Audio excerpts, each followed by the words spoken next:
Olá, pessoal. Eu dei start aqui na gravação da web aula de hoje, tá? Antes da gente iniciar, eu vou compartilhar com vocês as diretrizes do Senai Unidigital, tá? Essas diretrizes são para nortear, né, como que a gente deve se portar, né? O professor, o aluno, tá? No ambiente virtual aqui, né? Na web aula ao vivo, principalmente, tá? E assim, não quer dizer que, então eu tenho que levantar a mão, professor. E aí, se o senhor não falar nada, eu não posso falar nada. Então, não necessariamente, pessoal. Por exemplo, aqui o Teams, né? Eu utilizo, pelo menos aqui eu utilizo o Teams, já utilizei até o Google Sala de Aula, mas nós utilizamos o Teams aqui e às vezes dá um problema por uma atualização, até uma falta de atualização no menu flutuante, aí eu não vejo que você levantou a mão, tá? Daí, se você levantar a mão e eu demorar né, a falar com você, professor, desculpa aí, mas eu levantei a mão, aí o senhor não falou nada. Eu estou precisando de uma ajuda, né? Precisando tirar uma dúvida, ou isso que você acabou de falar é interessante, né? Querer saber mais, né? Aí você pode fazer, não tem problema nenhum, tá?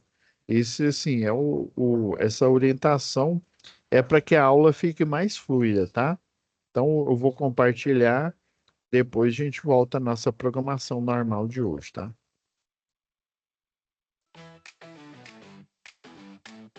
Como aproveitar melhor sua web aula via Teams? Participar de uma web aula é mais do que entrar na chamada, é estar presente, focado e respeitando o momento de aprender.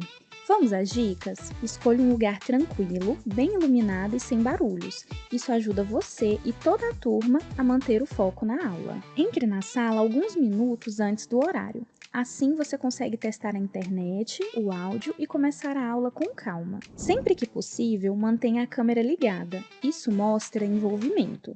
Mas lembre-se, esteja com roupa apropriada, em um local adequado e cuide do que aparece ao fundo.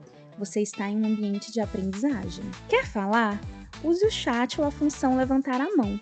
Respeitar o tempo de fala do outro ajuda todo mundo a participar melhor. Evite distrações durante a aula. Feche outras abas, guarde o celular e foque no conteúdo. Esse é o seu momento de aprender. Em caso de dúvidas sobre o conteúdo, fale com seu tutor ou tutora. Para dúvidas sobre acesso ou uso da plataforma, procure um monitor.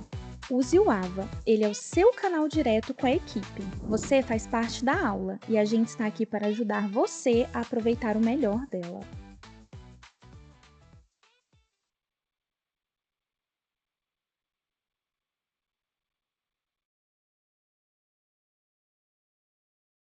Pessoal, deixa eu compartilhar aqui a tela com vocês.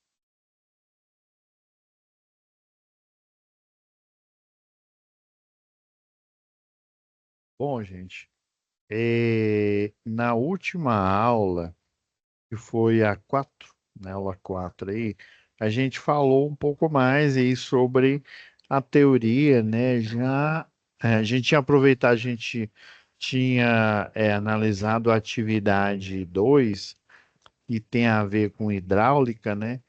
Daí a gente aproveitou essa aula 4 para falar de hidráulica, tá? Da teoria, dos princípios, né? Hoje eu vou reservar essa aula, aula 5, né? Aí vão sobrar duas aulas. Aí essas outras duas aulas, a sexta e a sétima, eu vou utilizar para fazer exercício, tá? Tirar dúvida, caso algum de vocês venha aqui esteja aqui na web aula ao vivo, tá? Para tirar algumas dúvidas e esclarecimentos, tá? Ah, professor, então só posso tirar a dúvida na web aula? Eu não consigo porque eu estou trabalhando, estou, né, é, nesse momento. Não, você pode mandar na plataforma. Só que na plataforma é mais difícil, pessoal. Assim, como diz um colega nosso aqui, eu não estou chorando para vocês, não, tá, pessoal? É porque assim, eu não tenho a turma que eu tenho, não é só a de vocês, são várias turmas. E aí, geralmente, eu costumo responder mais rápido, por exemplo, a de vocês que eu tenho hoje, eu tenho uma em Niquelândia eletricista industrial, geralmente eu respondo mais o pessoal hoje, na segunda-feira. Vocês também, aqui de Mineiros, pessoal lá de Aparecida, lá que está quase no fim do curso, também eu consigo atender, tá? Então, as turmas em que eu tenho aula hoje, eu consigo atender no dia, né? No caso, toda segunda-feira, tá? Mais rápido. Mas, não, manda mensagem para monitor. Inclusive, hoje teve um aluno, né, de segunda-feira, tirando dúvidas sobre um exercício lá. E aí ele falou: Ó, professor, eu não estou conseguindo falar. E aí eu enviei pela Flaviane, que é a nossa monitora lá. No caso, a monitora de vocês ainda é a Caroline, tá? A Caroline, ela agora é analista educacional, mas ela ainda, enquanto faz a transição para o monitor que vai assumir, ela tá aqui com vocês, tá bom? Então vamos falar da teoria aqui. Eu já deixei até aberto aqui já de propósito. Então, na pneumática, né, aqui eu peguei aqui esse, entre aspas, esse braço aqui, né, aparentemente robótico aqui, né, com atuadores, ó, vocês estão vendo cilindros aqui, tá? Transmissões aqui, ó, transmissões mecânicas aqui, que a partir do avanço desse cilindro aqui é que eu tenho a transmissão desse movimento, tá? Vamos falar aqui dos princípios, né? O princípio da pneumática, né? Que é uma das fórmulas, se não me falha a memória, geralmente a gente estuda isso no segundo ano, lá no segundo grau, tá? Lá em, acho que a mecânica é termodinâmica, a gente começa por termologia, tá? Escalas termométricas, é, métodos de, né, de condução por calor, calor por condução, né, seria transmitir o calor, né, por condução através da matéria mesmo. Tem por ondas de convecção, que é o, né, vamos dizer, um fluido, né, um ar ou então um líquido, né? E tem por irradiação, que eu não preciso de um meio material. Basicamente, a luz, ela propaga calor sem a necessidade de matéria. Matéria, a matéria, por exemplo, em onda de convecção, ela aquece, esse calor chega até você, né? Aquela fumaça, aquele vento quente, quando você liga uma churrasqueira ali, por exemplo, é uma onda de calor de convecção. Mas se eu não tivesse o ar ali em volta, o ar aquecido, mesmo assim você ia sentir o calor por conta da irradiação, né? Que é um outro método de propagação de calor. E aí você tem o estudo dos gases. É basicamente ali, estudo dos gases, que a gente estuda essa parte aqui. Então, ela diz que a pressão é uma relação de força, né, aplicada numa determinada área. O que que está te parecendo? Um pistão aqui, né? E daí eu já peguei de proposta aqui, ó, dando crédito, aquela história, né? Dar a César o que é de César, né? Dando crédito ao professor Fernandes aí, né? Que é professor lá do Senai do Ceará, tá? Muito obrigado, professor, por ter feito esse material aqui. E esse material tá lá disponível no meu Senai, tá? Todos os professores do Senai têm acesso ao seu material aqui, né? Então, esse material aqui é para a gente ter um resumo animado das propriedades do ar, ó. O apesar de insípido, né? Insípido é ele não ter cor. Se o ar tivesse cor, vamos dizer assim, o ar atmosférico, né? Porque assim, quando a gente pensa no ar, nós só pensamos no oxigênio, tá? O oxigênio, ele tem uma porcentagem pequena, tá? Se não me falha a memória aí, é cerca de 16%, se não me falha a memória. Por exemplo, nós temos mais nitrogênio, né, o N2 aí, na atmosfera do que o oxigênio, tá? Quando a gente pensa em ar, nós só pensamos em oxigênio, mas tem outros gases que estão diluídos na atmosfera, né? Então, assim, mas basicamente é o O2, tá? Então você não vê. E eu tô aqui, ó, olhando para a câmera aqui, olhando ao redor, eu consigo ver as pessoas aqui, os monitores, os tutores ao meu redor, aqui o computador, tô vendo a tela, tá? O ar ele é insípido porque ele não, basicamente, ele é tão pequeno, mas tão pequeno, né? O átomo, e na verdade, na natureza, você tem a ligação covalente, ou seja, você tem dois oxigênios ali junto ali, mas é tão pequeno que eu não consigo enxergar, então é como se não tivesse nada aqui. É nesse sentido que ele fala insípido. Inodoro é porque eu não sinto o cheiro, né? O oxigênio basicamente não. Já outros você consegue sentir um certo odor aí, né? Ou combinação deles aí.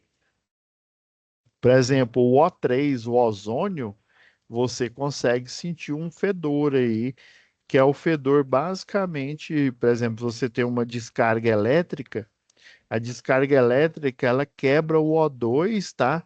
Na hora que o O2 ali, né, a ligação covalente ela quebra quando há uma descarga elétrica no ar, ele quebra e aí depois ele volta a se ligar. Mas só que em vez de ele ligar dois átomos de oxigênio formando a formação covalente lá, o O2, né? Vão ficar três átomos de oxigênio, ou seja, o O3, tá? O ozônio. Aí você consegue sentir, né? Aí ele não é jamais inodoro. Você sente um fedor muito semelhante ao fedor de fio queimado, tá? O ozônio, tá? O O3, mas o oxigênio não.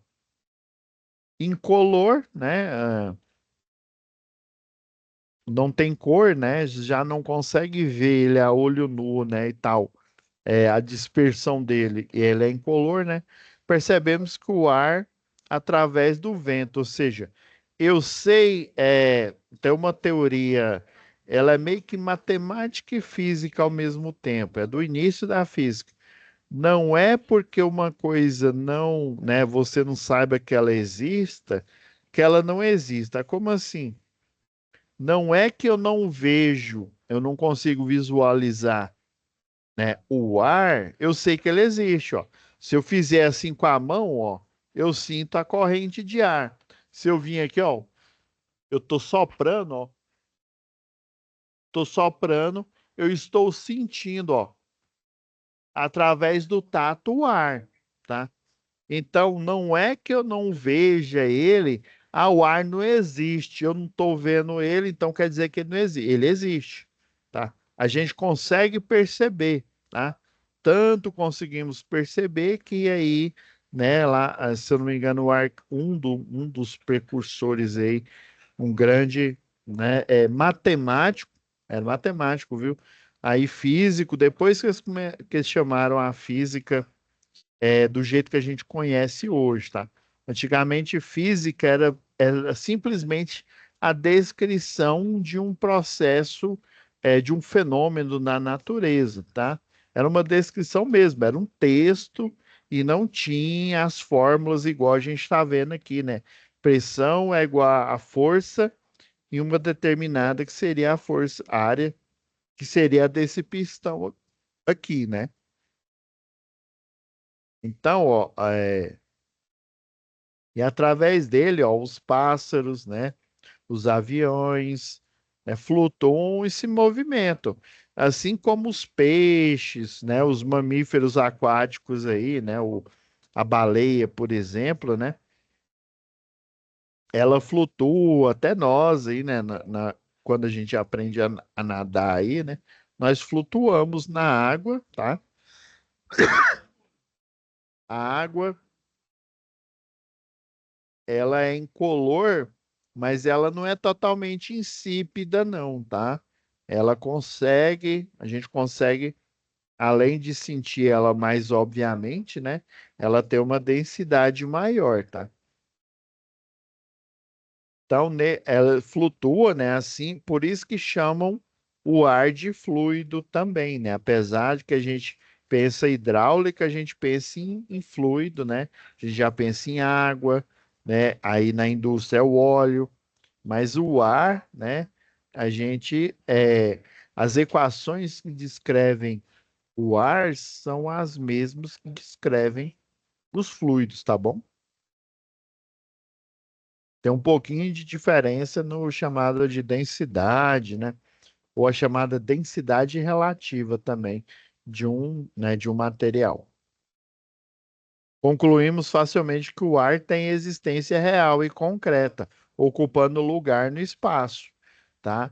E uma das experimentos é o que virou depois um equipamento que a gente conhece, que é o pistão, né? Que é o atuador. Igual a gente viu aqui, ó, o atuador. O pistão, na verdade, ele é o primeiro experimento. Na hora que eu dou o play aqui, ó, tá vendo, ó? O pistão, ele tá comprimindo, né? Tá comprimindo o ar aqui, ele tá diminuindo o volume, né? Se ele não existisse, ou se, né, eu não conseguisse perceber ele, eu ficaria passando minha mão aqui e eu não sentiria nenhuma corrente, assim, quando a gente enfia a mão dentro d'água, né, a gente sente uma corrente, ou quando a gente assopra aqui, né, a gente sente algo, ó. Tem algo passando aqui, mas eu não estou enxergando. Não, vamos utilizar o método científico. O método científico é um dos precursores aí, Arquimedes, é, é porque eu, às vezes eu esqueço que eu sei que o Arquimedes, Tales de Mileto, isso aqui é o método científico. Você inventa um experimento aqui, ó. Eu aparentemente não tenho nada aqui. Ele está hermeticamente fechado. Inclusive aqui, ó, você está vendo isso aqui? É um anel. Você coloca ali um anel de vedação, tá? Para evitar que o ar escape por essa fresta aqui, tá? Então, com esse anel de vedação aqui no pistão, eu consigo apertar ele aqui, né? Se esse ar, né, se eu assoprando não percebesse nada, tá? E apertasse aqui, ele fosse até o final, quer dizer que ele não é tangível, tá? E quer dizer que seria o vácuo, né? Eu não teria uma matéria ali né, que ela, embora seja misteriosa, eu não veja, né? Ela tá lá, tá? Então eu tenho um fluido muito parecido com a água, só que ele tá aqui, ó, envolto, ele tá à sua volta aqui. E eu não consigo enxergar ele, mas eu sei que ele tá lá, ó. Porque eu apertei o pistão aqui, ó, e ele não foi até o final, tá? Aí, se eu não me engano, na primeira experimento aqui, ele colocou, tá, uma graduação aqui para mostrar até o final aqui, ó, se ele teve uma compressão, se ele fechou aqui o máximo aqui, ele ia ver que ele, né, que ele foi com pistão até o final aqui. Provavelmente, talvez o tamanho da alavanca aqui, ó. Se a gente pegar aqui, ó, deixa eu ligar aqui o nosso quadro.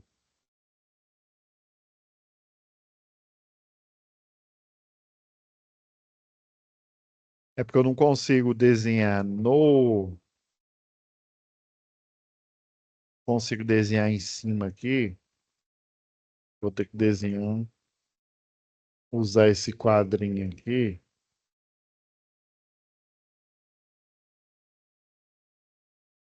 Ó, vou usar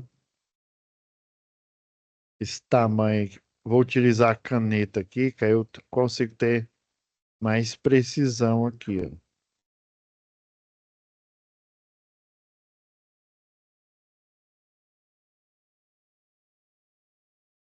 Agora,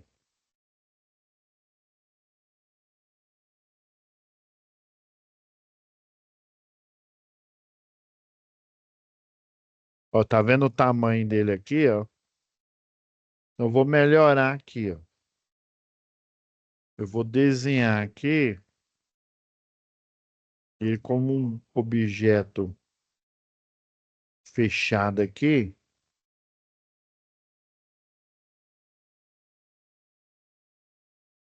Eu já sei. Vou apagar aqui, eu vou fazer ele como um. Eu vou diminuir aqui, que eu vi que eu vou desenhar ele todo como um único aqui, ó, para vocês verem até onde que ele vai.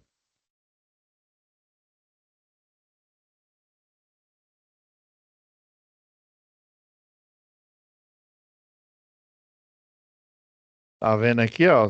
Se ele não comprimisse o ar, tá? Aí, por exemplo, ele estava aqui nessa posição inicial. Se ele não comprimisse o ar, ele viria até que o final, ó, ele ficaria um pouco abaixo aqui. Mas como tem alguma coisa aqui impedindo, inclusive esse ar, as paredes aqui, elas ficam mais quentes em virtude disso, tá?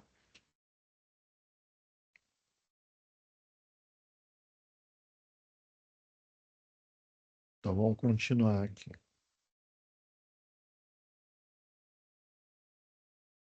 E aí, ó, essa mesma pressão aqui, ó, elasticidade, outra propriedade do ar, ó. Propriedade que possibilita o ar a voltar ao seu volume inicial, uma vez extinto o efeito da força. Se eu apliquei a força, eu deveria ter continuado aqui com o desenho, né? Se eu apliquei a força aqui e não tivesse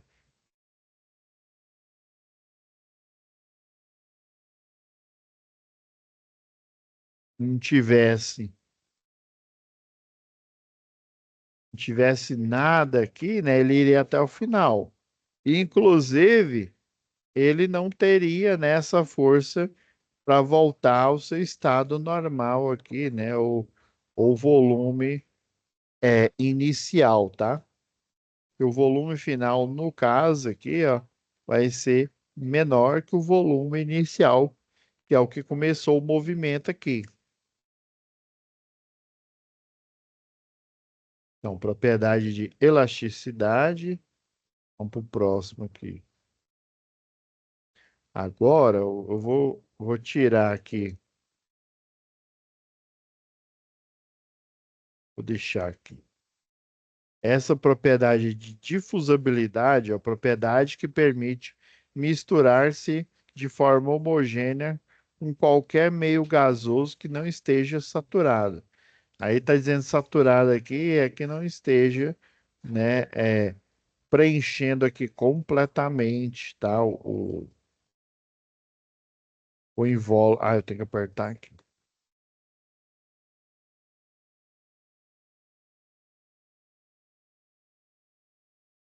Então, ó, esse ar aqui, ele se difundiu com o outro aqui, aí não estava saturado, né? Ou seja, ele não estava preenchendo completamente aqui o espaço aqui, né? Então eles se misturaram aqui de forma homogênea. Uma outra propriedade do ar é a propriedade de expansabilidade. Ele atingir, né, o formato de qualquer invólucro que ele esteja contido ali, tá? Então, propriedade do ar que lhe possibilita ocupar totalmente o volume de qualquer recipiente adquirindo o formato do recipiente, ou seja, o seu formato aqui.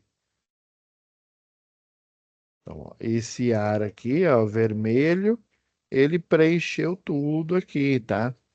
Porque, como ele tem uma densidade muito baixa aqui, né? Ele se expande, tá? Mesmo se ele tivesse uma densidade alta aí, ele iria se expandir completamente no sistema. Obviamente, ele ia demorar mais, igual o hélio, por exemplo. O hélio, ele tem uma densidade muito baixa e ele tem uma capacidade de expansibilidade, ó, muito maior do que a do ar. Nós não conseguimos perceber isso de maneira natural, por quê? Porque a gente não enxerga nem o hélio, por exemplo, e nem o ar. Uma forma da gente perceber isso é enchendo um balão com hélio, tá? E aí o balão do hélio, se ele for menos denso que o ar, o que que vai acontecer? Ele vai flutuar no ar, ou seja, ele vai se elevar naturalmente. Ah, professor, então quer dizer que um pássaro, um avião é menos denso que o ar? Não cai nessa não, viu? Ah, mas o senhor não acabou de falar aí? Olha, o avião, o pássaro, ele flutua no ar, assim como a gente flutua na água. Mas a gente pode afundar se a gente estiver na água ali. A questão é que a flutuabilidade, né, do avião, do pássaro, né, no ar, ou da gente até mesmo ali no líquido, né, na água, por exemplo, é uma questão de empuxo, de você controlar, né? Controlar o empuxo do seu corpo aí, tá? Então, se você tem é igual, por exemplo, um navio. O navio, ele não afunda na água, né? Ele não afunda na água, embora ele tenha uma densidade muito maior e com certeza relativa também, que ela é mais para engenharia aí, né, para um curso técnico aí, mecânica, por exemplo, ela é bem maior do que a da água, mas ele flutua por outro princípio, que é o princípio de empuxo, né, o princípio em que, por exemplo, a água aí, né, ela vai ocupar os espaços ali. Quando você entra numa piscina, essa piscina ela aumenta basicamente o volume. Foi o que Arquimedes. Ah, era o outro que eu esqueci, que é Arquimedes, Pascal, tá? Outros cientistas que utilizavam, né? Já que eu chamei de cientista, né? E são realmente cientista é todo aquele que utiliza o método científico, o método de experimentação. Você cria hipóteses e essa hipótese ela pode ser comprovada, provocando, né, uma tese, tá? E também ela pode não ser comprovada, também criando uma tese de que não dá para fazer aquilo, por exemplo, né? Se ela for falsa, né? Então a tese vai ser de que tal fenômeno não pode ocorrer, né? Porque você rebateu aquela hipótese, tá? No método científico, você testa hipóteses, tá? E essas hipóteses elas vão virar uma tese, ou seja, elas vão virar uma comprovação ou não, tá? É porque assim, numa hipótese você segue o princípio da identidade. Aquela hipótese, né? Você pode dizer que x, né? Vamos pegar a mais clássica aí da matemática aí, né? Que x, vou até desenhar por cima aqui, ó, x mais 2 é igual a 5, tá? Daí, se eu disser que o x é igual a 3, essa hipótese é verdadeira? Vamos ver, ó. Vou trocar aqui o x por 3, ó. 3 mais 2 é igual a 5, ó. 3, 4, 5. Então, 5 é igual a 5. Então, x, né, se 5 é igual a 5, isso é verdade. Então, isso aqui é uma hipótese, eu provei que ela é verdadeira.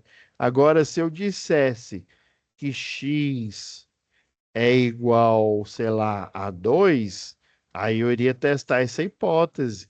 Aí eu pegaria 2 mais 2, né, igual a 5. 2 mais 2 vai ser o quê? 4. 4 é igual a 5? É falso. Então eu provei que x, né, ele é diferente de 2, ou seja, é a hipótese que ele era verdadeira aqui, ó. Eu estava tentando achar, quando eu estou fazendo por cima, a hipótese que x é igual a 2, ela é falsa, tá? E chama princípio do terceiro excluído.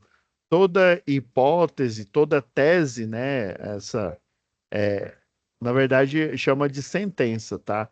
Toda sentença, no caso, é uma sentença matemática, né? Eu estou fazendo uma afirmação que poderia muito bem, né, no campo aí da filosofia, ser uma hipótese. Toda sentença, toda hipótese, ela pode assumir dois valores, ou ela pode ser verdadeira ou ela pode ser falsa.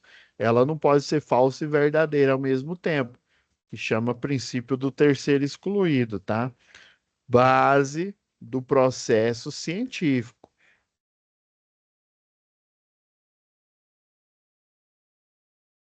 O método, né? Método científico. O ar, né?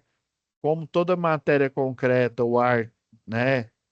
Já que a gente provou que o ar tem matéria, né? Tem peso, a experiência abaixo mostra a existência do peso do ar. Temos dois balões idênticos, hermeticamente fechados, ou seja, estão isolados do ambiente externo, tá? Então, não há como o ar aqui entrar, tá? Contendo ar com a mesma pressão e temperatura. Por exemplo, eu posso dizer que eles estão na CN. Opa. Eu poderia dizer que eles estão nas CNTPs, condições normais de temperatura e pressão.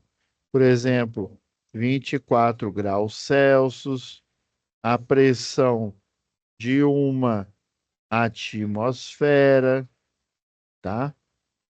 É isso que ele quer dizer que quando contendo ar com a mesma pressão e temperatura, e essa é uma condição, né, que é uma condição de padronização de laboratório, né? CNTP, tá? 24 graus Celsius, uma atmosfera, tá?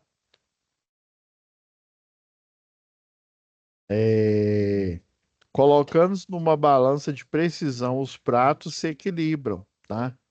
Então, eles estão equilibrados. Se eles tivessem, né, não tivesse peso, por exemplo, eles iriam flutuar, tá? Porque você tem o peso, obviamente, do invólucro, tá? E o invólucro tá vazio, né? Está vazio e está hermeticamente fechado aqui. Provavelmente tem ar, né? Para dizer que tem um ar fechado, o ar pressurizado aqui, aquela quantidade de ar que a gente, como a gente sabe que o ar tem expansibilidade, se eu tenho uma garrafa aberta, então existe ar ali em volta. Se eu venho com uma rolha e tampo aqui, e eu venho com a rolha e tampo o outro, né, o outro aqui, na nossa atmosfera normal, que é aproximadamente uma atm, então elas vão ter cada uma atmosfera, tá? Mais ou menos isso. O que quer dizer? Então, quando eu pego aqui, ó, e vou retirar, ó, de um dos balões, se eu retirar o ar, tá? Eu vou interligar aqui com essa válvula de vácuo aqui, ó, bomba de vácuo, ó. Eu vou retirar o ar dessa garrafa, tá? Haverá desequilíbrio causado pela falta do ar, ou seja, se eu retirar o ar aqui, ó, retirei o ar, tá? A zero, aqui está considerando, né, não a CNTP, aqui no caso, né? A 0 graus Celsius ao nível do mar, né? Nível do mar aí a gente considera uma atmosfera, só que a 0 graus Celsius não é mais CNTP, que é a condição de ar atmosférico. O ar ele pesa, ó, 1,2 vezes 10 a menos 3 quilograma força. O KGF aqui, né? O quilograma força aqui, que seria a força peso, tá? Um newton é igual a mil, acho que é 1.000 quilograma força, se não me engano. Pois eu tenho que fazer a conta aqui. Se eu não me engano, acho que é 1 quilo, é 1 quilo, força é a massa de 1 quilo vezes a aceleração 10 metros por segundo ao quadrado. Se eu não me engano, é mais ou menos isso. E aí? Aí retirei o ar aqui, né? Retiro o ar e aí eu desconecto, a balança ela vai se mover para o lado mais pesado, ou seja, o que tem massa, mais massa, né? Que a gente fala peso, aí peso é uma força, né? É massa vezes aceleração, é um tipo de força, né? Que é a força ligada à aceleração da gravidade, tá? Não estou dizendo que gravidade é uma força, não, tá? Isso é um conceito errado. Hoje em dia, nem na minha época não se estudava, só estudava isso na faculdade. Hoje em dia estuda, fiquei sabendo que estuda no segundo grau, relatividade, tá? Mas assim, a massa aqui, né? A massa, ela vai se mover para o outro lado porque eu retirei a massa do ar aqui, ó, pela bomba de vácuo. E aí essa válvula aqui, ela liberou aquele ar ali, já que ele tem a expansabilidade, né, essa propriedade aí. Então o ar ele foi, né, o vidro agora ele não está mais em equilíbrio, ele está pesado. Outro experimento aqui, ó, o ar quente é mais leve que o ar frio. Então, vai fazer o experimento aqui, ó. O que que você vai fazer? Você pega 2 a 30 graus Celsius, aquece, né? O que está a 30 graus, um dos que estão a 30 graus Celsius a 50 graus, tá? E aí, obviamente, eu não retirei, tá? Eu não retiro aqui, eu deixo o ar ali, ela basicamente fechada, porque se eu aquecer aqui, aquele ar, ele vai sair, né? E vai ficar trocando o ar. Eu tenho que fechar ali para ficar os 50 graus Celsius. E aí a gente tem aqui o adicional aqui, as camadas, tá? É porque é o seguinte, a Terra, né, nós conseguimos respirar aqui o oxigênio porque como o ar ele tem massa e ele tem matéria, a gravidade, que é basicamente, né, a explicação lá de Newton é que quando você tem matéria, né, a matéria ela atrai massa, ou seja, uma matéria muito grande, que é a da Terra, que é infinitamente maior, né? A gente pode dizer isso, maior que a massa do ar, né? Ela obviamente ela atrai, uma atrai a outra, tá? Tem a leis lá de Newton, de Kepler, tá? A massa da Terra atrai a massa do ar. O problema é que a massa da Terra é tão grande que a gente acha que o ar que está indo para a Terra, mas na verdade os dois estão, né, se unindo ali. Então o ar ele vai ficar envolto aqui. Quanto mais próximo da superfície da Terra aqui, essa camada que é a troposfera, que é até 12 quilômetros, o ar vai ser mais denso, né? Vai ficar mais próximo aqui. A partir do momento, ó, a estratosfera, ó, mais ou menos 50 quilômetros aí, ó, é o que o pessoal fala que o ar vai ficando mais rarefeito, né? Ou seja, ela não consegue segurar o ar ali, né, muito. Aí tem a mesosfera, que o ar, né, tá bem rarefeito mesmo. A termosfera ou ionosfera aí, ó, 500 quilômetros aí, basicamente, ó, o D aqui, e a exosfera, entre 800 a 3.000 quilômetros da Terra. Você tem, né, parece loucura, né? Você tem, né, gases, né? A maioria aqui é o O2, que a gente conhece, né? E o nitrogênio, que inclusive ele é o mais envolto, né? É o que mais tem, né? Tem uma porcentagem maior do que a do oxigênio. Eu falei, né? Era mais ou menos 16% aí que a gente tem de oxigênio. Agora de nitrogênio eu não lembro, mas tem mais, tá? Tem mais do que o oxigênio. Inclusive, é bom que o oxigênio seja essa porcentagem, porque se fosse maior, tá? Aí a Terra seria muito diferente do que a gente conhece. Eu tenho alguns experimentos aqui, eu até mostrei um pouco lá na aula inicial. Tem aqui o da guilhotina, tá? Vocês vão ver aqui.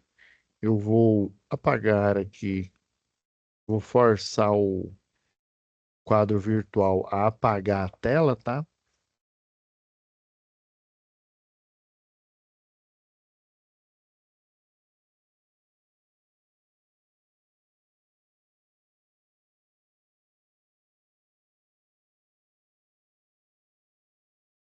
Tá certo. Tem as camadas aqui, né? Aqui falando, ó, dependendo da altitude aqui, ó, a pressão do ar, ela fica bem, né, menor aí, né? A pressão aí, lembrando, pensando no conceito, né? Por centímetro quadrado ali, né? Na casca, que o pessoal chama de casca esférica ali, né? Ele vai diminuindo cada vez mais aqui, ó, até ficar bem rarefeito. Então, por exemplo, esse um dos exercícios que a gente pode fazer aqui, ó, esse é o mecanismo de punção aqui, tá? De punção, basicamente, eu vi ele num vídeo, tem um canal aí do YouTube que chama Letra J, e ele tem uma máquina dessa aí, para ele tá montando um elevador caseiro lá, né, que chama de super poderoso caseiro, e ele estava utilizando uma máquina dessa de punção, tá? Eu não, eu acho que era punção, era elétrica, viu? Se não me falha a memória, ela não era pneumática, não, tá? Mas essa pneumática aqui, ó, você utiliza, tá vendo? O botão aqui, ó, retorno, isso aqui é retorno por mola. É uma válvula né? Duas posições, né?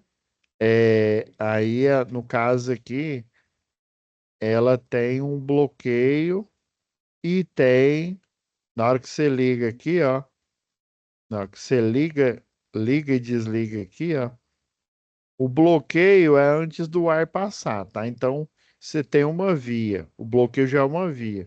Agora, esse ar aqui, ele não enche o que o pistão e depois ele volta e esvazia. Então, quando eu tenho a passagem dentro da válvula para outro local, né, através do circuito pneumático aqui, eu considero duas vias. Então, tem três vias aqui, ó. Inclusive, ó, tá até escrito aqui, ó, três vias e duas posições. É uma válvula três por duas vias, tá? Sempre é assim, ó, uma válvula ela tem o bloqueio, né, que provavelmente vem lá do circuito pneumático aqui, né, do compressor, que não tá mostrando aqui, tá vendo, ó? É o bloqueio aqui. E tem a via, porque no desenho não fica explícito, né? Fica explícito é no diagrama mesmo, tá?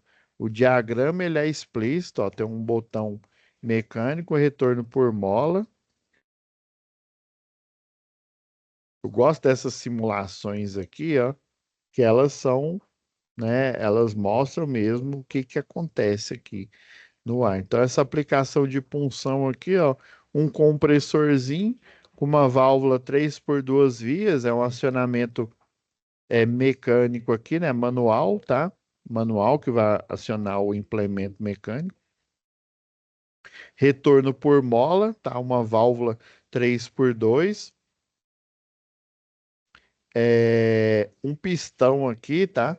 O pistão é um de simples ação, tá?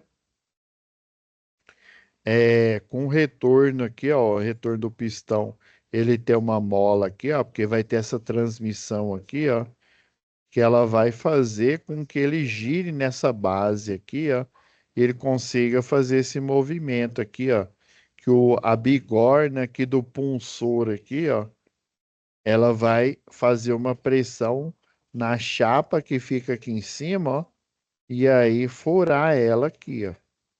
É uma aplicação interessante, tá? Eu já vi essa aplicação em, por exemplo, em mecânicas aí, o pessoal faz peça, no caso lá o letra J, ele estava furando uns suportes para ele soldar para fazer uma guia do elevador lá, do elevador que chama lá de superpoderoso caseiro. Cara, os conhecimentos, se eu não me engano, ele é eletrotécnico ou eletricista lá de formação, eu não me recordo. Eu sei que pelo menos acho que eletrotécnico ele é, tá? E você tem esse implemento aqui, na verdade, ele é bem complexo aqui, ó. É uma guilhotina, né? Na verdade, uma serra circular, né? Aqui ele chama de guilhotina, que é a punção pneumática, ó. Uma serra circular, ó, interessante que o movimento de descida da serra aqui, ó,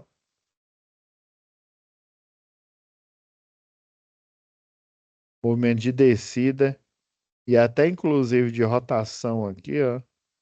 Aí a chave de fim de curso que aciona outra válvula, ó, que ela vai retrocedendo aqui. Interessante, né? Essa pneumática aqui, ó, é totalmente pneumática a serra aqui, desde o giro do avanço aqui do avanço da serra circular até do giro dela aqui, ó. Utiliza três válvulas aqui, ó, com válvula solenoide, sensor de fim de curso, ó, com rolete e o acionamento manual aqui, ó. Está vendo?